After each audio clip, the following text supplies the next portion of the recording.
eigenlijk niet goed te kunnen tekenen voor een storyboard te maken. Hè. Het gaat om het uitdenken van de film. Ik kan leuk tekenen, maar er zijn absoluut mensen die beter kunnen tekenen. Daar gaat het niet zo om. Het gaat erom dat het kan ook met soort draadpoppetjes of je fotografeert je Playmobil. Als je maar nadenkt over die scène en dat je dan inderdaad daarmee gaat denken van oh ja, ik doe hier een totaal of ik doe hier een closeje van de voeten. Zoals ik eigenlijk ook ruwweg schets als ik met de regisseur zit. Dan is dat ook zo. Nou, ik denk dat dit de meeste mensen wel lukt. He, dus als ik dan meer een soort draadpoppetjes. Ja, dus dit zijn eigenlijk de shotjes die ik net vertelde. Je ziet voeten lopen, hij loopt totaal. En dan zie je een close dat hij geschrikt omkijkt.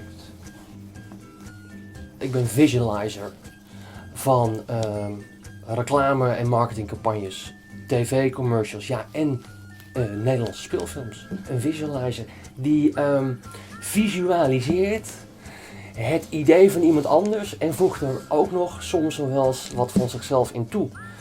Dus in dit geval in film, want daar hebben we het natuurlijk nu over, teken ik de storyboards. Het proces gaat eigenlijk zo, en zeker ook voor nu die film Michiel de Ruiter die ik heb gedaan, maar daar was het wel vrij intensief. Je neemt scènes door met de regisseur.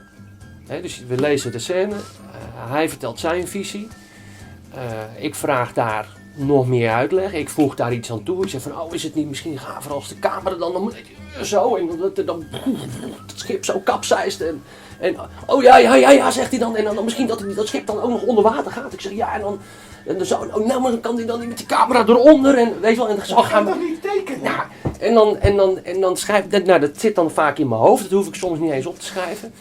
En dan ga ik naar huis, ga ik naar mijn studio, hier of in Amsterdam. En dan ga ik dat uittekenen. Maar let daar dan ook wel weer op dat het helemaal cameratechnisch komt. En het is ook vereist dat als je storyboardtekenaar is niet eigenlijk vereist dat je mooi kan tekenen.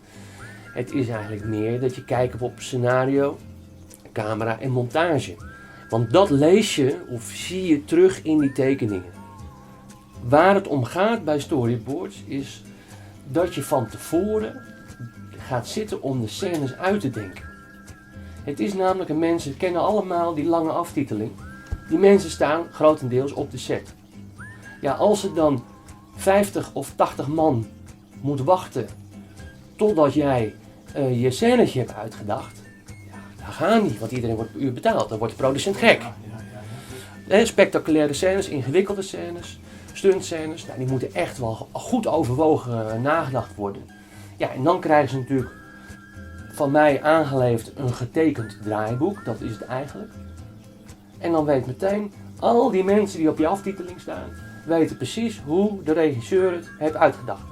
Er is ook één anekdote dat een cameraman zei, na afloop van het draaien, de storyboards waren beter dan de film. Want kijk, ik maak het zo mooi en zo prachtig mogelijk, maar dat is soms niet altijd te draaien op de set. Ontzettend tijdgebrek, het regent in plaats van dat de zon schijnt. Sneeuw is toch iets zachter dan et cetera. Dus dat kan verschillen. Dat geeft ook niet. Maar je moet uitgaan van het storyboard is een handboek. Voor grote speelfilms is het heel belangrijk, voor die grootste scènes. Maar ook zeker voor beginnende filmmakers of Zeeuwse filmmakers. Het is namelijk van belang dat je dus van tevoren je speelfilm uitdenkt. Dat je hem voor je ziet. Dat je hem voor je ziet, maar mensen zien hem vaak wel voor zich. Maar dan ga ik vragen stellen, bijvoorbeeld bij mijn SAVAK workshops en coaching. Van maar waar staat hij dan? En waar staat de camera dan? En filmen we dan een totaal of filmen we een medium? En is het niet leuk om hier een profiel te filmen? Ja, daar hebben ze helemaal niet over nagedacht. En dan gooi ik denken ze, totaal en een medium en een profiel. En dan denken ze, oh. En is het niet leuk? Want elk shot heeft een betekenis. Als je film bezig gaan mensen zomaar wat filmen. Nee. Bepaalde shots vertellen een verhaal. Dus als je het spannender wil maken, zie je eerst de voeten. En dan zie je de voeten lopen en dan snij je naar een totaal en dan naar een close. En dan zie je die ogen en dan bang, er gebeurt er wat. Ja, een ander zou gewoon filmen dat hij eraan komt en dan kijkt hij en dan gebeurt er wat. Maar dat is niet spannend verteld cameratechnisch. Ik ben er eigenlijk nooit bij als ze aan het filmen zijn. Nooit is een groot woord. Men vraagt altijd, want ik ben heel intensief natuurlijk met die film bezig. Om die film uit te denken samen met de regisseur. Of dus de regisseur te helpen met het uitdenken van zijn film. En ja, dan zit daarna, ik ben van de pre-production zoals ze dat noemen. Dus ik ben er op het set nooit bij. Wat ze wel altijd vragen is van, joh Ray, kom je nog een keer kijken? En dan kom ik meestal wel een dagje op de set. Superleuk. Ja, maar dat is voor de gezelligheid.